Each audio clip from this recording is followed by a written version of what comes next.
ಜಗತಿ ಜಗತಿ ಶ್ರೀಧರ ಸ್ಮರಣಾಮೃತ ಶ್ರೀಧರ ಗಾನಾಮೃತ ಗುರುವಿನ ನಾಮಾಮೃತ ಮಾಡುವ ಬನ್ನಿ.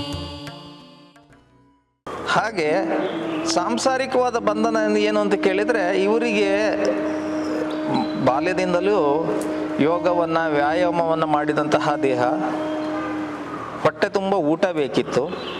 ಅದರ ಜೊತೆಗೆ ಪೇಡ ಅಂತ ಕೇಳಿದರೆ ಶ್ರೀಧರಿಗೆ ತುಂಬ ಪ್ರೀತಿ.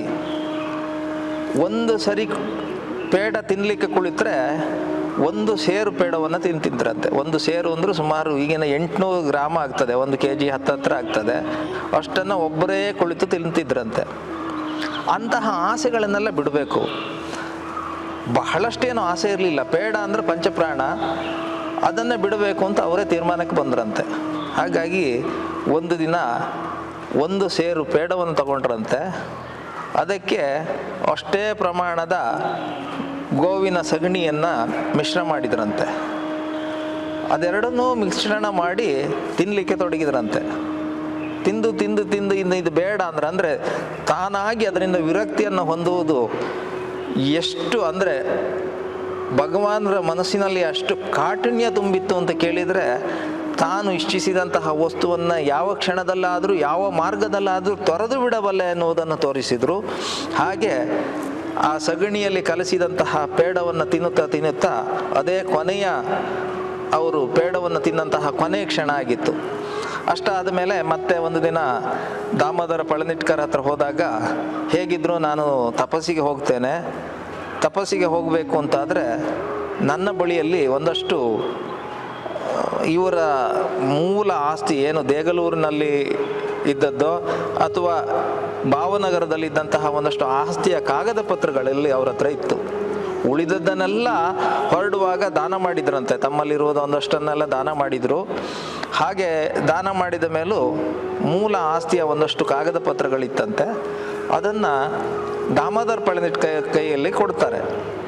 ಇದು ನನ್ನದೊಂದಷ್ಟು ಅಲ್ಲಿ ಆಸ್ತಿ ಇದೆ, ಅದನ್ನು ನೀವು ಯಾರಿಗಾದರೂ ಮಾರಾಟ ಮಾಡಿ ದೀನದಲಿತರಿಗೆ ಬಡಬಗರಿಗೆ ದಾನ ಮಾಡಿ, ಅದರಿಂದ ಬಂದಂಥ ಹಣವನ್ನು ಸಹಾಯ ಮಾಡಿ ಅಂತ. ಹಾಗೆ ಹೇಳಿದಾಗ ಮತ್ತೆ ಅದೇ ಪ್ರಶ್ನೆ ಕೇಳಿದರು ದಾಮೋದರ ಪಳನಿಟ್ಕರ್, ನಿನಗೆ ತಪಸ್ಸಿಗೆ ಹೋಗೋವನಿಗೆ ನಿನ್ನ ಆಸ್ತಿಯ ಬಗ್ಗೆ ಯೋಚನೆ ಯಾಕೆ? ಅದು ಏನಾದರೂ ಆಗಲಿ, ನೀನು ಯಾಕೆ ಅದನ್ನು ವಿಕ್ರಯಿಸ್ಲಿಕ್ಕೆ ನೀನು ಯಾಕೆ ಯೋಚನೆ ಮಾಡ್ತೀಯ ಅಂತ. ಅವಾಗ ಕೇಳಿದರು, ನಾನು ಇಷ್ಟು ದಿವಸ ಅದನ್ನೊಂದು ಚೀಲದಲ್ಲಿ ಹಿಡ್ಕೊಂಡು ಓಡಾಡ್ತಾ ಇದ್ದೇನೆ, ಅದು ನನಗೆ ಬಂಧನ. ಹಾಗಾಗಿ ಏನು ಮಾಡಲಿ ಅದನ್ನು? ಆ ಕಾಗದ ಪತ್ರವನ್ನು ತಗೊಂಡು ನೀರಿಗೆ ಹಾಕು ಅಂದ್ರಂತೆ. ಯೋಚನೆ ಮಾಡಲಿಲ್ಲ ದಾಮೋದರ ಪಳನಿಟ್ಕರ್ ಏನನ್ನು ಹೇಳಿದ್ರು, ಅದನ್ನು ಹೇಳಿದ ಕ್ಷಣದಲ್ಲಿಯೇ ತಗೊಂಡೋಗಿ ಅಷ್ಟು ಆಸ್ತಿಯ ಕಾಗದ ಪತ್ರಗಳನ್ನು ನೀರಿಗೆ ಬಿಸಾಡಿದ್ರಂತೆ.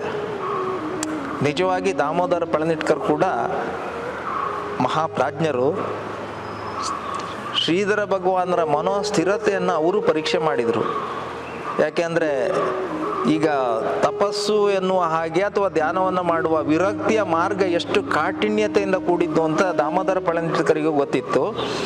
ಆ ಕಾಠಿಣ್ಯತೆಯ ಹಾದಿಯಲ್ಲಿ ಸಾಗುವಾಗ ಮೊದಲೇ ಮನಸ್ಸು ಒಂದು ಸ್ಥಿರತೆಗೆ ಬರಬೇಕು, ಎಲ್ಲವನ್ನು ಪರಿತ್ಯಜಿಸ್ತೇನೆ ಎನ್ನುವಂತಹ ಭಾವಕ್ಕೆ ಬರಬೇಕು. ಆ ಭಾವ ಉಂಟೋ ಇಲ್ವೋ ಎನ್ನುವ ಹಾಗೆ ಪಳನಿಟ್ಕರು ಪರೀಕ್ಷೆ ಮಾಡಿದರು. ಇವರು ಯಾವ ಕ್ಷಣದಲ್ಲಿ ನೀರಿಗೆ ಕಾಗದ ಪತ್ರಗಳನ್ನೆಲ್ಲ ಎಸೆದ್ರೋ ಅವರಿಗೂ ಸಮಾಧಾನ ಆಗ್ತದೆ, ಹಾಗಿದ್ರೆ ಇವ ಈ ದಾರಿಯಲ್ಲಿ ಸಾಗುತ್ತಾನೆ ಅಂತ. ಹಾಗಾಗಿ ಸಂತೋಷದಿಂದಲೇ ನೀನು ತಪಸ್ಸಿಗೆ ಹೋಗ್ಲಿಕ್ಕೆ ಆಯಿತು, ಅಡ್ಡಿ ಇಲ್ಲ ಅಂತ ಹೇಳಿದರು. ಅಷ್ಟಾದ ಮೇಲೆ ಹೋಗೋದು ಎಲ್ಲಿಗೆ? ಈಗ ಸಮರ್ಥರನ್ನು ಗುರು ಅಂತ ಸ್ವೀಕರಿಸಿದ್ದಾಗಿದೆ.